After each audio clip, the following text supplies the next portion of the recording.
Surgery.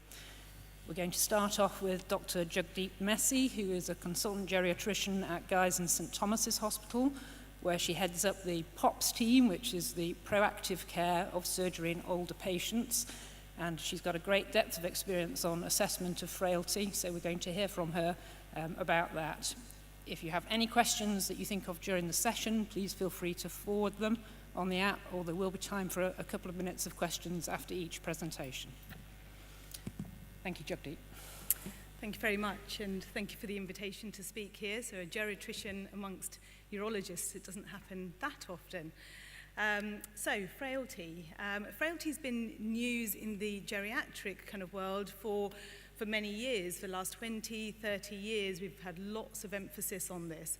But what's been interesting has been the explosion in interest in this in the anesthetic and the surgical literature over the last 10 to 15 years. And I suppose that's not really surprising, considering that frailty is associated with aging. And of course, we all know that the surgical population is aging, getting older. And that's true, of course, if we're looking at the neoplastic conditions, which increase in incidence with age, but also when we look at the benign pathology presenting to urologists requiring intervention. But of course, these older patients who come along with their index surgical pathology don't just present with that. They present with physiological decline, such that the average 80 or the fit 80-year-old isn't the same as a fit 30-year-old. They present with multimorbidity, so the presence of more than two coexisting conditions, such that we know that the average 75-year-old out there will have more than three coexisting conditions. But that becomes even more of an issue when we look at the urological population. If we look at the burden of multimorbidity within that population, we see that most of these patients have around about 7 to 8 coexisting comorbidities alongside their urological condition. So they come with that kind of physiological decline, that multimorbidity, but they also come with these geriatric syndromes. So the syndrome of frailty. This doesn't have a definition which is accepted by DSM or an operationalized definition which is consistent internationally. But the British Geriatric Society has used this definition in the documents that it's been publishing over the last 5 to 10 years.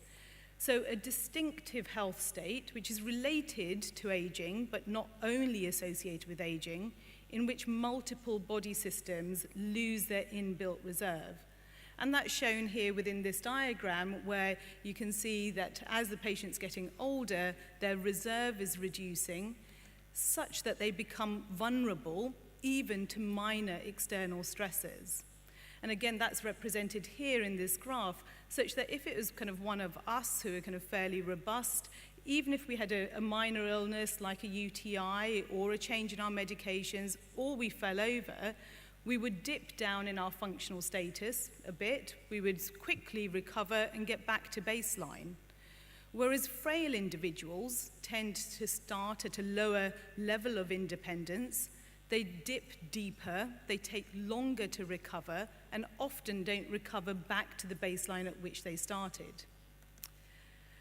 And the concept of frailty, kind of really, there are two paradigms which exist out there in the academic literature used to conceptualize this syndrome of frailty. And the two that you'll hear about and should be aware of are the frailty index and the frailty phenotype.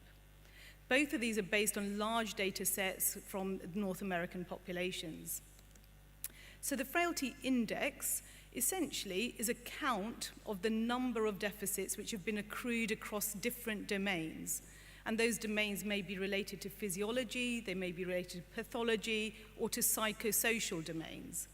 And essentially that kind of count of those allows us to calculate a frailty index. And so those are the kinds of numbers that you'll see published in the literature when people are talking about the frailty index. In contrast, the frailty phenotype, described by Fried back in 2011, looks at the relationship between the criteria on the left with the outcomes on the right. And having more than 3 or more of the criteria defined on the left will define somebody as being frail. Having 1 to 2 would define them as being pre-frail. So that's kind of well and good, but does frailty matter in the perioperative setting? So one of the very early papers looking at this from Macquarie's group back in 2010 looked at adding in a frailty score based on the Fried phenotype to the ASA and showed how putting those things together could improve the predictive ability of postoperative complications and of discharge to institutions.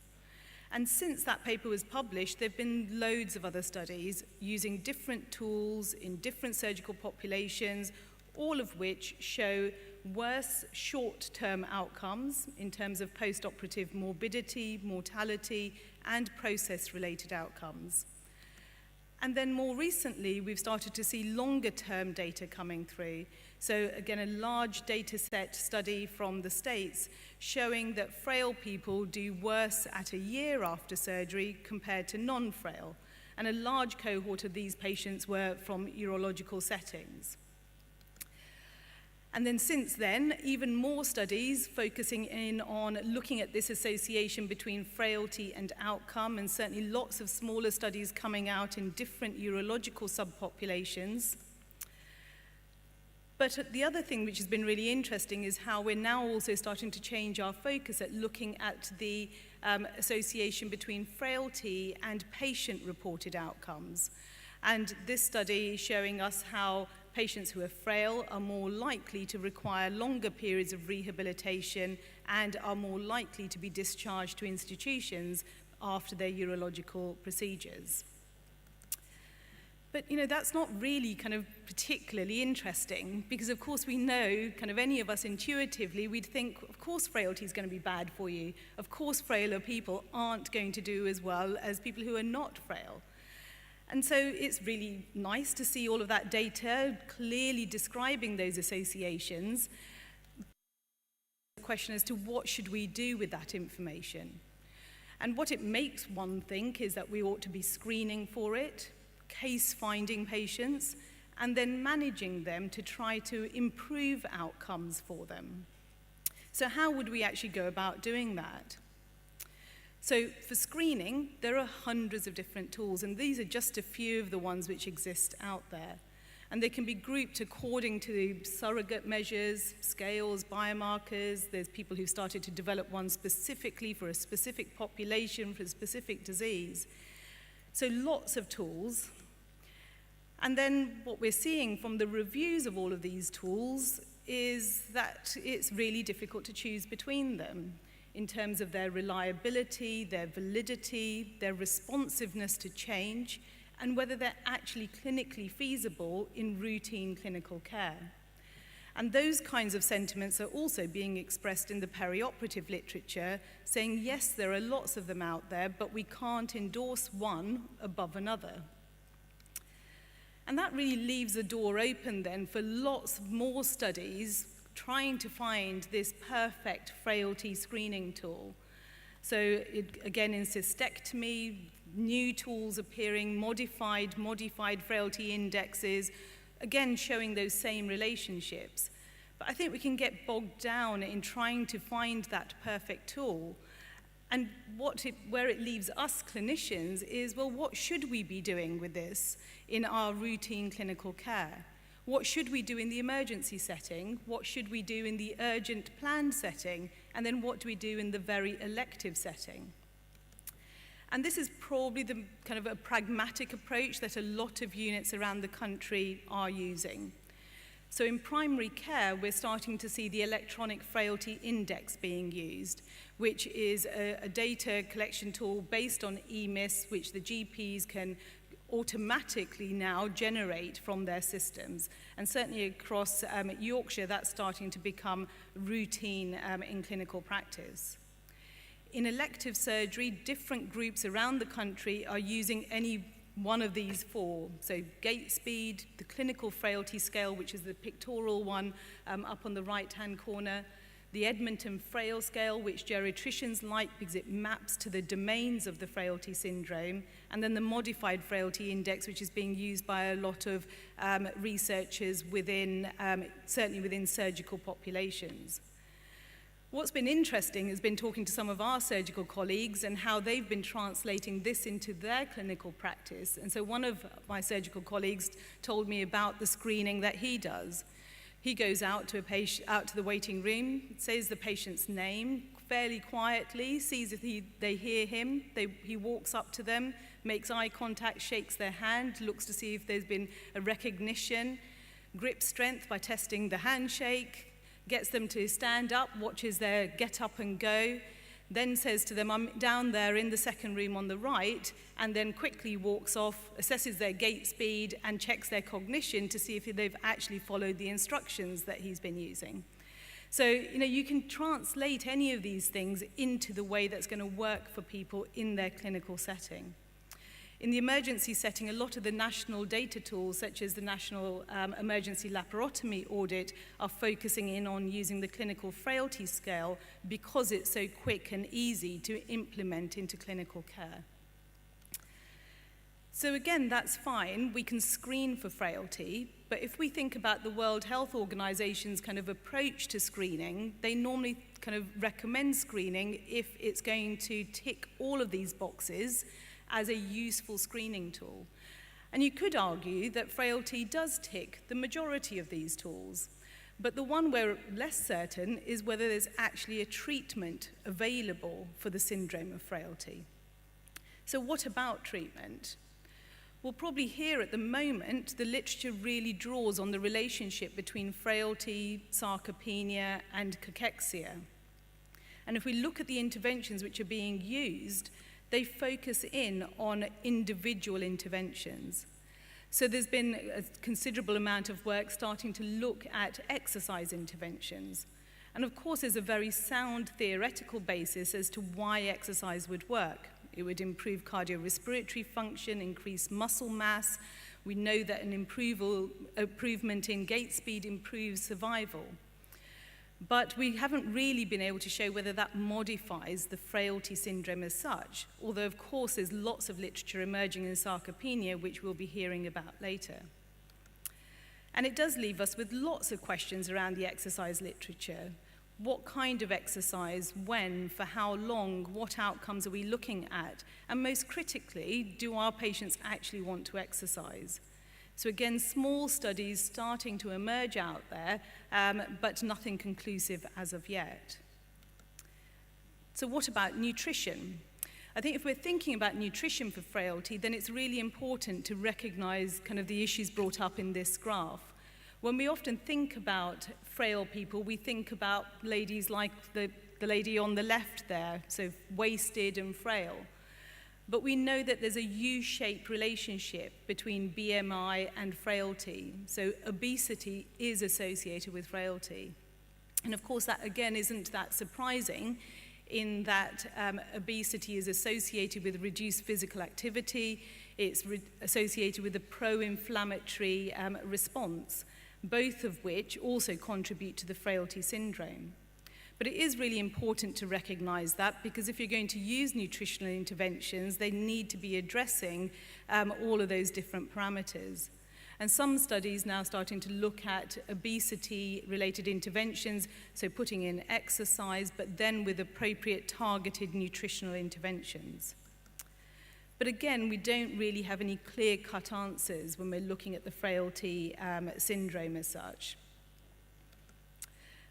But again, lots of little studies starting to appear with small numbers of patients. Again, kind of, not surprising that with those small numbers that we're not seeing a change in the primary outcomes that are being looked at.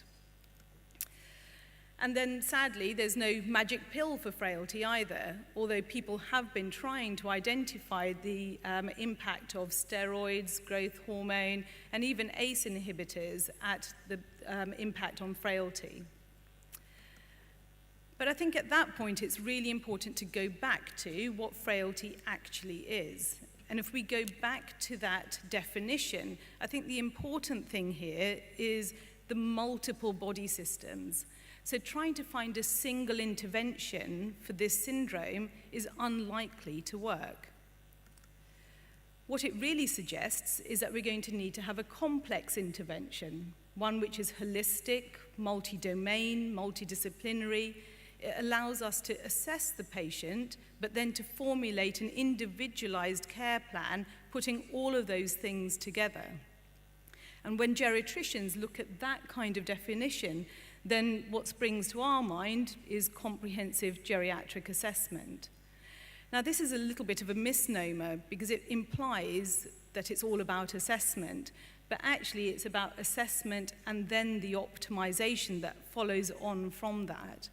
And we know that using this approach as an underpinning methodology in community-dwelling older people or in medical inpatients improves the chances of older patients being alive and living in their own home at up to 18 months, with relatively low numbers to treat of around 13.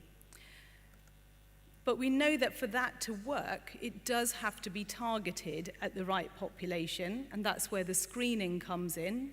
It needs to use objective tools, be multi-domain across that range of pathophysiology, and involve hands-on care and follow-through.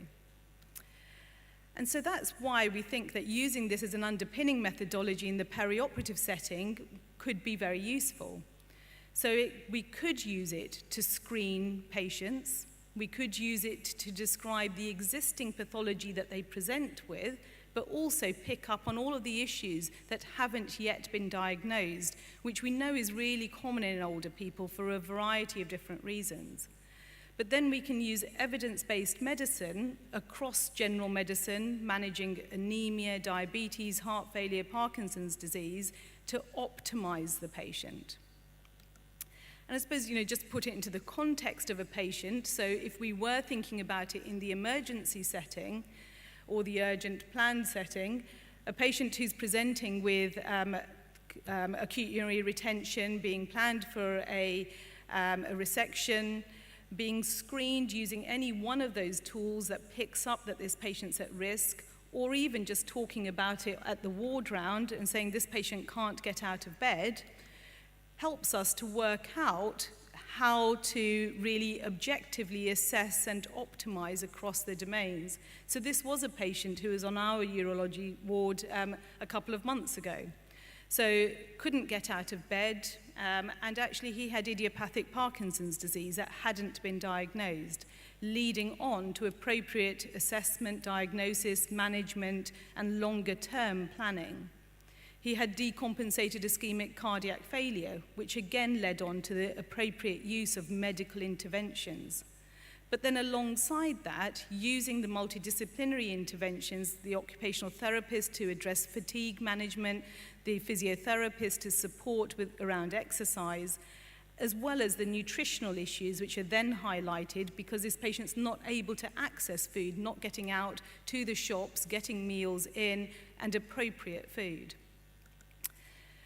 And it's only once you've really been able to do that that you're then able to do shared decision-making appropriately, whether that's using the initiatives such as choosing wisely or engaging with the GERFT approaches. But it then helps you to plan the approach with anticipation of complications and therefore avoidance of complications. But if they do occur, then you're expecting them and you can manage them according to evidence-based approaches. So that all sounds great, but then it's about actually putting that into clinical practice, which becomes the harder bit. It's kind of lovely getting all the evidence together, but how do we actually make it work? So the POPs model, which I'm not going to go into detail on because of the limitations of time this morning, has been established at GSTT for the last 15 years or so, and now is across all of the surgical subspecialties. And we engage with patients who are coming in as emergencies onto all of the surgical wards, but then also engage with our elective patient group to preoperatively assess, optimize, and follow through the surgical admissions.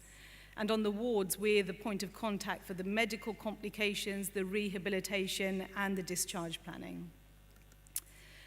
But alongside that, we do have to develop an evidence base. And of course, this evidence base isn't directly for assessing the impact on frailty, but looking at the impact on post-operative morbidity, mortality, and then at patient-reported outcomes. So some of the studies that we've been doing have been focusing initially on orthopedic elective patients, looking at systematic reviews and teasing out what really makes good CGA within the setting, expanding out into urology using quality improvement methodology, and then using randomized controlled trial methodology within vascular surgery. And again, that's kind of great if we do that in one center, but actually the issue is around how we translate out these new models of care to address the needs of our surgical population on a wider basis. And so there's been a lot of work going on through the British Geriatric Society, Age Anesthesia, and together with the Royal College of Anaesthetists at implementing these types of POPs approaches. And we've seen over the last 5 years, with 2 surveys done 5 years apart, how there has been implementation of new service models across the country. And it's allowing us to be able to look at the barriers to this and the enablers and think about how we support the advent of these new models of care. So clearly, there's lots of interest in frailty and the urological population, and you can see that from the number of studies that have been published just in this last couple of years, focusing in on specific surgical subpopulations. But I think what we need to be really clear about in our collaborative approach to addressing this is that actually we know that the impact of frailty in the surgical population is established, and I'm not sure that there's much more value in continuing to replicate those studies. Similarly, I'm not sure if there's that much value in producing yet more screening tools. I think the focus really should be on putting this into clinical practice so that we can modify the frailty syndrome or modify the shared decision-making process to be able to help us individually describe perioperative risk, inform that shared decision-making, and plan the perioperative pathway. And I think the kind of underlying issue here is that, of course, frailty doesn't occur in isolation. It occurs in relation to that physiological decline, the multimorbidity, the syndromes, the psychosocial aspects, and it's about how we actually establish these whole system approaches to address the needs of our ever-aging surgical population. Thank you.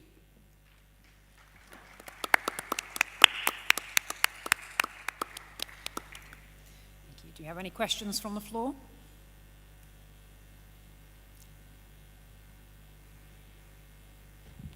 Thank you very much for raising this issue. I come from, I work in Basildon, Essex, and you always get a problem with the old population with cancer, but the problem with the benign cases, in stones, we have seen increase in stones in elderly. I finished a weekend on call, and I had 3 cases, actually, if I have time, just to mention very briefly. An 88 with Stockholm and UTI, an 84 who came unresponsive because of cellulitis in the leg, diabetic, cancer in the leg, which is getting a cancer's operation. He had a stone in the ureter, but they did on CT scan, incidentally, they found it. And one, 96 years old, again, chronic kidney disease, GFR roughly about 20, the GFR now 11, and he has a big stone in the lower ureter. He's very frail, he's dementic. This is increasing burden of stones and benign condition in the elderly. I think we're heading to a geriatric urologist section. Should be these cases over there should be dealt by geriatrician and geriatric urologist, in my opinion. And is there, sorry, another question. Is there anything to say this is a frail patient who will die if we do anything? The only last case, the family refused to do anything for him. The patient is not aware of anything. But if they want something done, and you think you probably, if you put them to sleep, especially the second case I mentioned, is unresponsive. If you do anything, even a nephrostomy, you might kill them. What is the excuse of not dealing with these patients, medico-legally? Thank you. So I think I think what those comments kind of illustrate is that this is the reality of what everybody is facing, and I think we're finally starting to recognize that we do need to have more collaborative working between specialties that haven't traditionally done so in the past. Certainly on our urological wards, a significant proportion of our patients will be similar to the ones that you've just described, with multimorbidity, which may be life-limiting in itself, but then presenting with a urological issue that requires some urgent treatment. And that's where it's really important to have that shared decision-making. But to be able to have shared decision-making, we need to talk to each other better, because, of course, we bring different skills into managing these patients. But at the same time, I think there's also something about upskilling all of our workforce such that everybody understands the older population better, because this is what everybody, unless you do pediatrics or obstetrics, this is what everybody is going to end up dealing with. So I think there's a whole lot of work that we need to do around education and training across surgical subspecialties in geriatric medicine as well. I think we've got one final question via the app. So questions come in about the Charleston Comorbidity Index, and does that correlate with frailty assessment, or is it a different type of scale? So the Charleston Morbidity Index is very useful for what it's designed to measure, which is measuring multimorbidity or comorbidities. There is overlap between frailty and comorbidity, but they are distinct entities, and you can have one without the other. So it's the classic Venn diagram. So no, you can't use the Charleston Morbidity Index to be able to diagnose frailty, but it contributes towards the frailty syndrome. Does that help? Thank you very much. Thank you very much indeed. Right, without move on, it gives me great pleasure to welcome Angela Smith, who has come all the way from the University of North Carolina, where she is an associate professor of urology. She's director of urologic oncology. She is a specialist in bladder cancer, in particular does pelvic oncology, does open and robotic cystectomies, has interest in urothelial cancer. Interestingly, she told me that North Carolina is known as a tobacco state, and their basketball team is called the Tar Heels. And those of you that are interested in basketball know that Michael Jordan was played there once. So Angie's going to talk about sarcopenia, nutrition, and other predictors in bladder cancer surgery. So I'm looking forward to hearing this. Yeah, thank you. Thank you for that introduction, and thank you to the organizers for inviting me. I've really enjoyed my time here at BAUS and enjoyed meeting leaders in your field and establishing some future collaborations. And I'm focusing on sarcopenia nutrition today, and certainly it's going to be a lot of bladder cancer, but I want to highlight the point that many of the concepts that I'll discuss are applicable throughout urology. Much of the research has been done in bladder cancer, but that's not to say that it does not have its role in other urologic conditions. These are my disclosures, none of which are related to what I'm going to be speaking about today. If you follow the cystectomy literature, enhanced recovery after surgery has been a mainstay of what we've done over the last 5, even 10 years. And there's a reason for that. Particularly in cystectomy, we have challenges with regard to postoperative care. So about 25% of our patients are discharged to a facility. Studies looking at most cystectomies in the US, 40% at 90 days are readmitted to the hospital, and 25% of which are then admitted to an intensive care unit. So we have a far way to go, and sarcopenia and nutrition, understanding the interplay between these is just one aspect of how we can advance our field in this way. So I'll be talking about how we define these conditions, the prevalence in bladder cancer, and whether it predicts outcomes, and then finally, actionable items, what can we do about it? So when I think about predictors of cystectomy, I think about it first generation and second generation. So if you think about that old Nokia phone, it's not really a smart device. It does make a call, so it has some use, but it's a blunt instrument. We can't really get as much as we want from it. So the first generation predictors we've had with cystectomy include chronologic age, the comorbidity index like the Charleston we just talked about, body mass index, and there's many limitations because there's heterogeneity between the tumor and host, there's an interplay there. Physiologic biologic age does not equal chronologic age in many cases. And so there's limited validity, and that lends itself to reproducibility issues, which we see when we see a lot of controversy in the literature. So if we move ourselves to the second generation predictors, frailty has already been covered. It's a comprehensive way to view the patient. But within that, you can think about body composition and nutritional status. And I think the challenges in all of these aspects, including frailty, as we already discussed, is the burden that it takes to incorporate this into our practice. How do we do it? Not just from the physician side, but from the patient side as well, because some of these require surveys and instruments that they need to complete. But we do know that cancer predisposes to changes in body composition. Cancer-related cachexia is related to greater disability and symptom burden, lower tolerance for treatments, lower quality of life. And the loss of lean muscle specifically occurs in an accelerated fashion beyond what we expect for a patient's age, and that is really what sarcopenia is. And so there are many definitions of sarcopenia. There's the European consensus on the definition and diagnosis, and that's been followed by a number of systematic reviews and meta-analyses, this last of which was published by one of my mentors, Hyman Muss from University of North Carolina.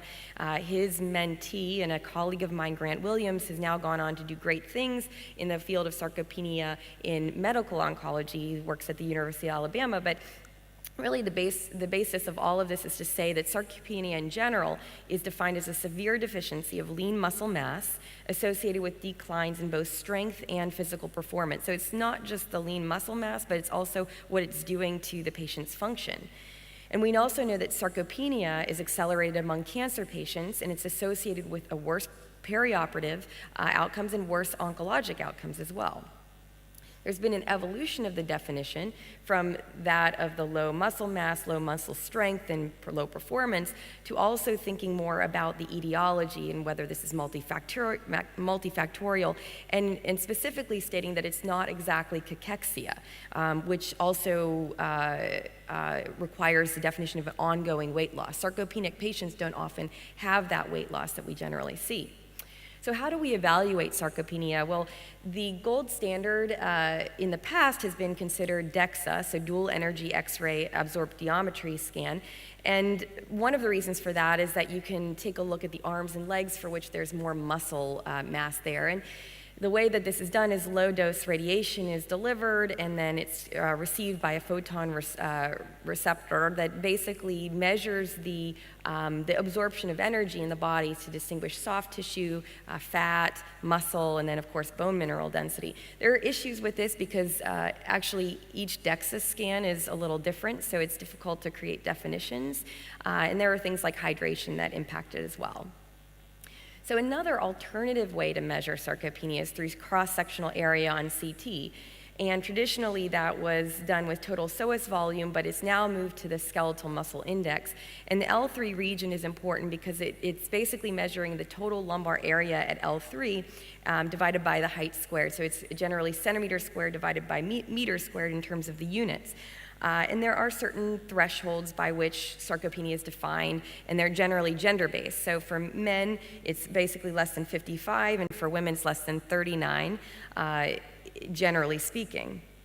And the important thing is that these CT scans don't require contrast. So, of course, in oncology, we're obtaining CT scans. This is readily accessible to us, so it's a potential way to measure sarcopenia easily. Again, I think this is important that we're trying to think more proactively about how to incorporate this into our practice without adding yet another thing to do in a busy practice. So I always say, I think I mentioned to somebody earlier, that, steal like an artist. I love reading literature in other fields because we can get ideas of how to apply that into our own. And so I was reading the literature in transplant surgery. It's actually what my husband does for a living in the psychology world. And I saw a study by Mike Englesby looking at sarcopenia among liver transplant patients. And I thought, interesting, these patients are at high risk, very similar to our cystectomy patients. What if we look at this in radical cystectomy? And so that led me to, for our team to study sarcopenia among cystectomy, about 200 patients. At that time, it wasn't mainstream, so I was using total psoas volume. But nonetheless, I showed that complications were worse among women, and there was a trend toward worse 2-year survival. And so I thought that was interesting, and subsequent to that, there's been a whole host of sarcopenia publications that have been published that basically show a rate of sarcopenia anywhere from 38 to 69%, so a pretty high prevalence in our patients, and twofold higher cancer-specific and all-cause mortality related to sarcopenia, along with a higher risk of complications, with the highest risk among the lowest skeletal muscle index quartile, so the most sarcopenic, and the highest BMI quartile, which is interesting as well. So this is Sarah Sutka from the University of Washington, and she's really pioneered many of these studies in sarcopenia, looking at it in renal cell carcinoma as well and some other conditions. But she published very recently in EU Oncology a really nice summary of the sarcopenic literature looking at skeletal muscle index. And really what I'm showing this is to say that this idea that sarcopenia is related to complications and mortality really stands true against many studies looking at this overall. So I've just sort of talked a little bit about obesity and BMI at the beginning. That was one of our first generation predictors, but what about it? Well, obesity has been shown to be associated with cystectomy morbidity and mortality, but in different ways. So there are many studies that show no association with risk. There's some others that show that it's associated with a higher risk of complications, progression, death, and then there are also studies that show a lower risk. And so why do we find these controversial results? Well, it's probably because it lacks specificity, because the BMI doesn't distinguish between lean muscle and adipose tissue, and that's really critical. There's what's known as the obesity paradox, because if you look at this literature in other fields, there's actually a paradoxical survival and toxicity advantage with higher BMIs, with obesity being protective, particularly in cases of like renal failure, some areas of surgical oncology, general surgery, and even for chemotoxicity for medical oncology. So the problem is, are we really understanding what obesity is, and are there different types? And so Sarah Sutka also took a look at this using the fat mass index, which is essentially similar to the skeletal muscle index, but of course observing adipose tissue at the L3 level. And you can see very clearly in yellow, that's the fat, the green is the fat, red is the muscle. On the far left, you can see sarcopenic obesity, much fat, very little muscle. Then on the next one over, sarcopenic, you don't see a lot of fat, but there's not very much muscle either. The normal, where you see a good balance of both. And then obese, where you do see some good muscle mass, but you also see fat as well. So there's different combinations. And so this has led to a novel classification system for obesity. Instead of using BMI, which is on the left, instead thinking through fat mass index-based classification. So thinking through the FMI, the fat mass index, so if it's less than 3, having a fat deficit, normal 3 to 6, and then any excess fat over 6, and particularly over 9, when we're really conceptualizing what we consider as obese patients. This is again another study looking at fat mass and sarcopenia from Dr. Sutka's group. And what really it's showing is that there's poor agreement between measures of obesity in terms of the BMI and the fat mass index. And then if you look at these combinations of sarcopenic obesity, and those categories, only 12% with a normal BMI, 12% had a normal skeletal muscle index and fat mass index, and 5% of those were sarcopenic obese.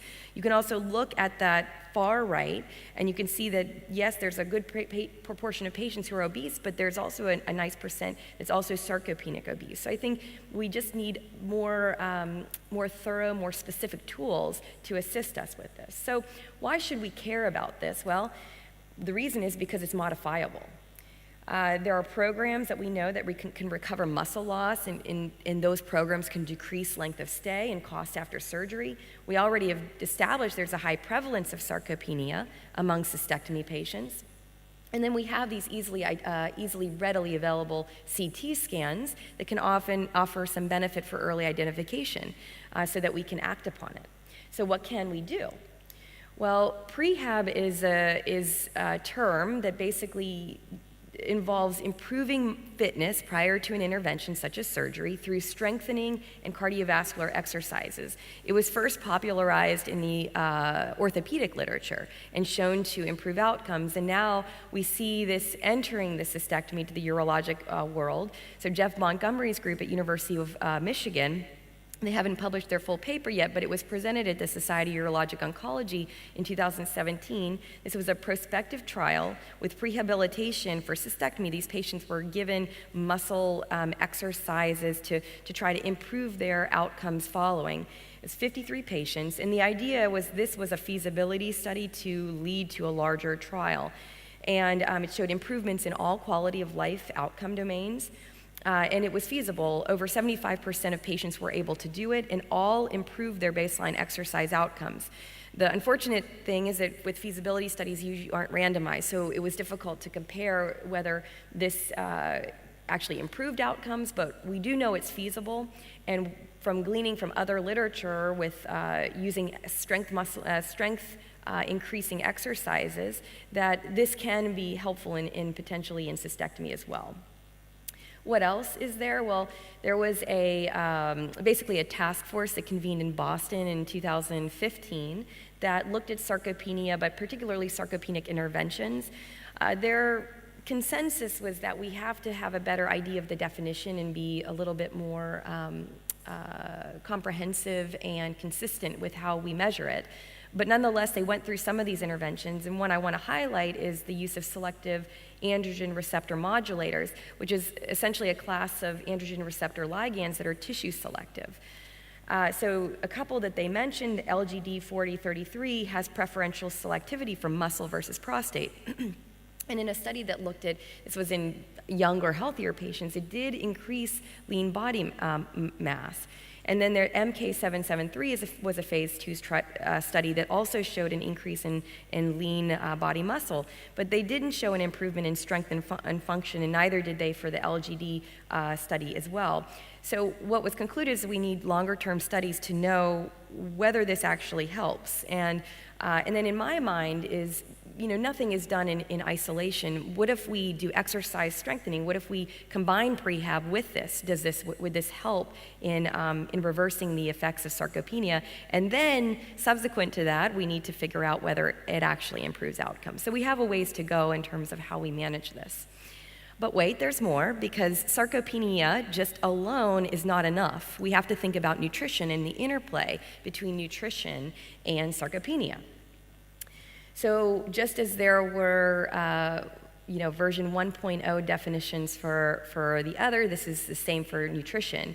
When we thought about nutrition even 10 years ago, the common definitions in the literature were based on albumin. So hypoalbuminemia, which is a low albumin, low BMI, and we already discussed that type of blunt tool, and then recent weight loss. So this is a study that our team and our group did looking at nutritional predictors of complications following cystectomy using some of those instruments. We did demonstrate that a low pre-op albumin was associated with postoperative complications, longer length of stay, and higher mortality. But I think there's an issue with albumin, and I think that in the nutrition literature this is well established, and that is that albumin itself is an acute phase reactant, and so it declines in the setting of acute inflammation. And so what are we doing in cystectomy? Well, of course, we're creating inflammation, not to mention that cancer itself is a pro-inflammatory condition. So that's common. We commonly see that in patients specifically with advanced malignancies. So moving on to the next definition of malnutrition that we have to consider, these definitions categorize patients into no malnutrition, at risk, and then mild, moderate, severe. And the ASPEN definition, so the American Society for Parenteral and Enteral Nutrition, combined with the Association for Dietetics and Nutrition, basically put forward a definition, which is that classification malnutrition needed to have 2 or more conditions, which would include inadequate energy intake, weight loss, loss of subcutaneous fat or muscle mass, so the sarcopenia I was mentioning, fluid accumulation, and then a lower functional status, which was often measured with hand grip strength. So what about malnutrition in cystectomy? Well, there was a nice systematic review published in Journal of Urology just a couple years ago, which took a look at several of the nutrition studies within this population.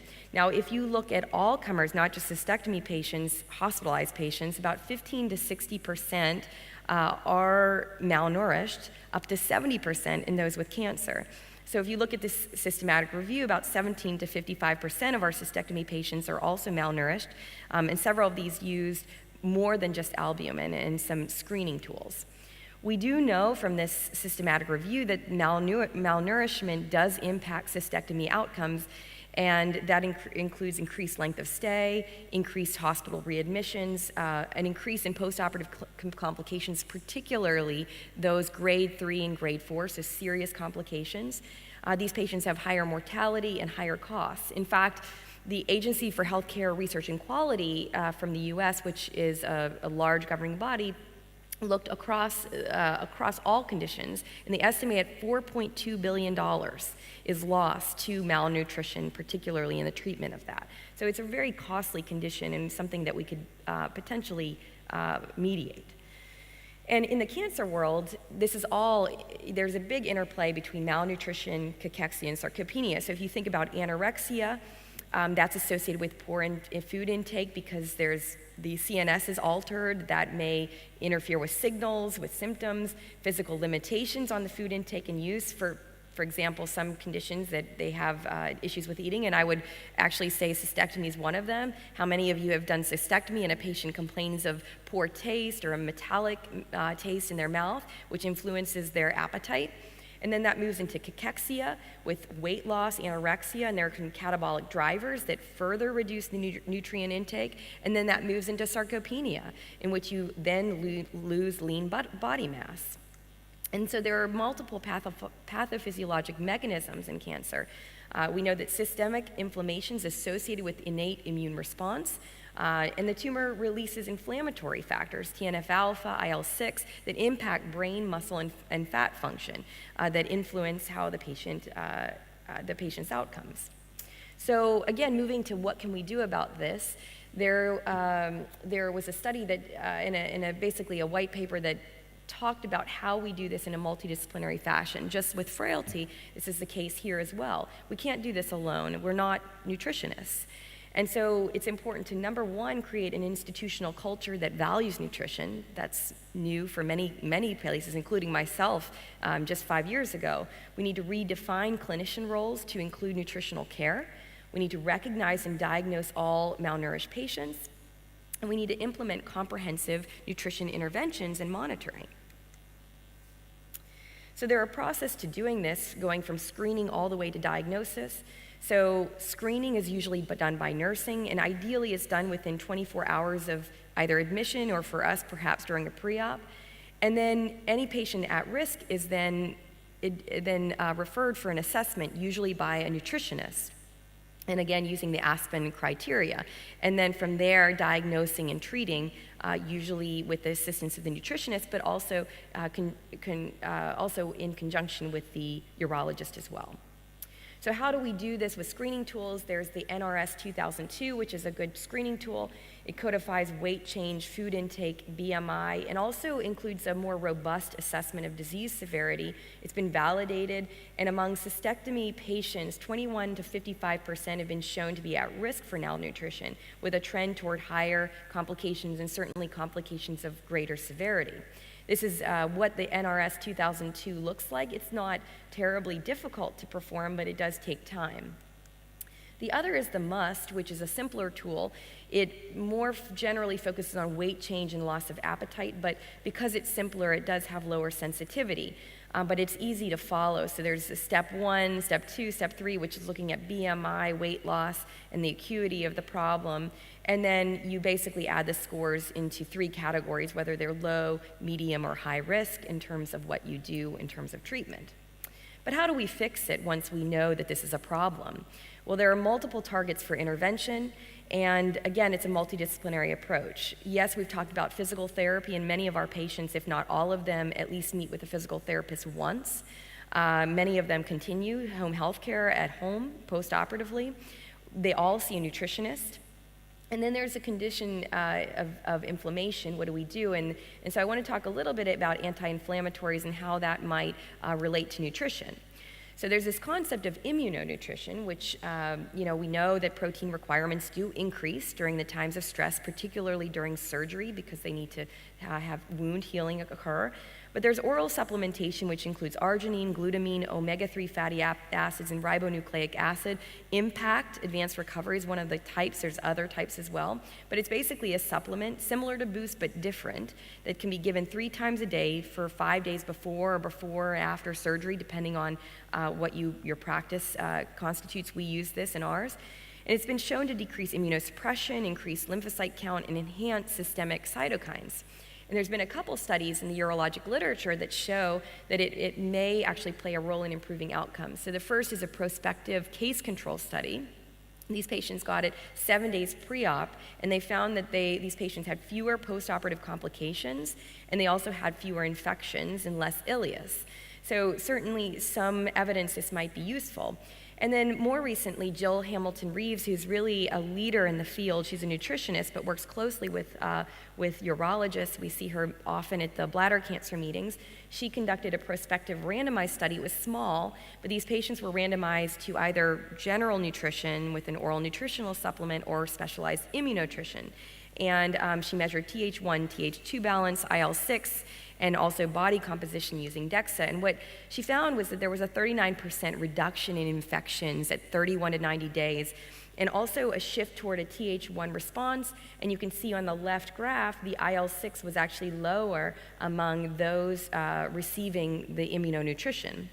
When they looked at body mass or body composition, there was a difference. There was a reduction, all reduced their skeletal muscle index with surgery, but it was only 7% versus 17% for the immunonutrition group in favor of that. So not statistically significant, but certainly paving the way for a future study. And in fact, she designed, and it's now enrolling and recruiting, the S16 study through SWOG, which is a randomized trial to evaluate this in a large-scale setting. So this is some of their translational outcomes. With her permission, I'm showing some of her slides here, looking at appendicular muscle mass, inflammatory biomarkers, but really looking at outcomes, because their primary outcome is really to look at postoperative complications after cystectomy and some secondary clinical outcomes, but also look at the impact on inflammatory markers.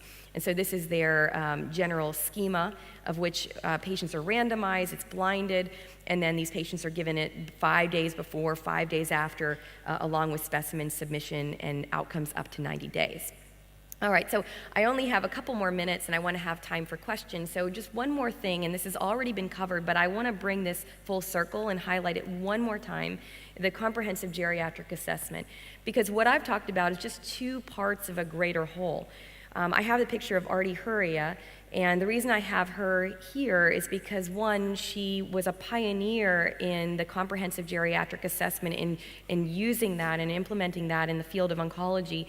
She tragically passed away this year, but really the legacy she leaves is one in which we can really enact and address in our own practice, because this is an important tool that involves multiple things, including functional status, medications, et cetera. And it has excellent evidence in oncology, as you've already heard. There's multiple assessment tools we can use and can incorporate, including timed up and go. There are certain cognitive assessments. There are nutritional assessments, et cetera. But all of these have possible interventions, and you need to work with your geriatric colleagues, which we do at our institution, to enact this in a way that works for your particular practice.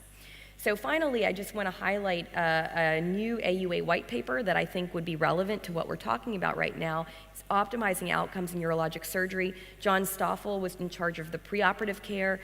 Kristen Krauser, who was the general idea of this entire project, she focused on intraoperative, and then I chaired the postoperative session. But there's a wealth of information here. This is the website if you're interested in looking at this, but it has some of this stuff about sarcopenia and nutrition, but a whole other host of information that could be applied to any condition, not just bladder cancer. So in conclusion, the comprehensive risk assessment of the cystectomy patient's complex. We know that risk factors can be occult, but sarcopenia and malnutrition are 2 of many areas for opportunity to assess risk and potentially intervene. leading to some targeted interventions such as prehab, immunonutrition, but certainly we need more prospective studies to better understand how these predictors occur and how we intervene and which are modifiable and how. So I thank you for your attention. I'd be happy to answer any questions. Thanks, Angie. While we get any questions from the floor, there's one question that I'll ask through the app. It's what is the minimum duration of an exercise? Oh no, here we are. This is one I want to ask actually. Is it possible to have meaningful rehab to improve frailty, sarcopenia prior to cystectomy without delaying surgery, especially in the area of cancer targets that we live in the UK? Yeah, so our patients, right, we see them at varying times, and of course, depending on the type of surgery, depending on the length of time we have before surgery, we need to know whether we're doing anything worthwhile. There have been studies that show as little as 1 week of exercise before surgery have an impact. I would say in the cystectomy population, we have a great opportunity. We now have neoadjuvant chemotherapy. Well, we know that that influences sarcopenia, and these patients are going to lose muscle mass potentially during that treatment, but it also provides this large window of opportunity. So the challenge here is it's a multidisciplinary approach. If these patients are seeing medical oncology first, how do you implement some of these exercise programs? I do know that it's feasible to do so. We are doing some prehab work in our own institution, but it requires a great deal of effort to put these in place. And it also requires a comprehensive discussion between, we have exercise physiologists. We're fortunate enough to have that. If you don't, there are some online ways to create exercise programs. There are actually apps that have been developed as well to assist with patients who want to improve muscle mass. But if you don't have that, a simple walking program may be enough. So if you can't do any of those things or you don't have those options, at the very least, encouraging your patients to start walking daily. Most of our patients can do that. And you can see that in these patients, if they start walking daily, they actually improve their stamina over the course of, again, over a month and even longer in these neoadjuvant chemo patients. And that can actually improve their stamina after surgery. Thank you very much. One last question on microphone 4, please. I have to congratulate you because that's one of the best talks I've heard on nutrition in a long, long time. So you should be really proud. My name is John D'Souza. I've been doing cystectomies for 15 years. Like you say, patients get chemotherapy. Roughly 40% end up with bone marrow suppression. That's over the course of 9 weeks. What I'd like to know is, do you advocate TPN if they get a central line at the time of the cystectomy? The European Association of Nutrition Guidelines 2017, the panel advocated if a central line went in, that TPN should be given. What's your views? Right, so it's interesting because TPN does have its own side effects, and we've actually asked our own nutritionist whether this is a worthwhile endeavor. I know there's controversy in whether or not we provide TPN, as you just mentioned. In our practice, we don't use it, or at least we use it sparingly. What I will say is that all of these patients see a nutritionist, all of them. It doesn't matter if they're young, old, lots of comorbidities, none. All of them are at risk. Most of them, if they see a nutritionist, receive a guideline-based, personalized nutrition assessment. The best nutrition, I think any nutritionist would tell you, the best nutrition is the natural nutrition that we derive from food. So if you can do that, and we have been able to do that successfully in our own population, I think that should be our mainstay. Now, that is not to say that other conditions, such as esophageal cancer, in which these patients struggle with getting food into their system, might not benefit from TPN. But I think at this point in the urologic literature, I think general nutrition is all we need. We just need to have a specialized, personalized intervention and means by which these patients know exactly what to eat. You'd be surprised at the lack of education with regard to nutrition among this population and just a general population. So I think that having that guide gives them something to do. How many of our patients ask us, well, Doc, what can I do to be better, to have a better outcome in surgery? I get that question all the time, and this is one answer we can actually accurately provide them. Well, thank you very much. That's excellent. So thank you very much for everyone attending. Thank you very much to the speakers for their excellent contributions, and we'll call that an end to the session. Thank you.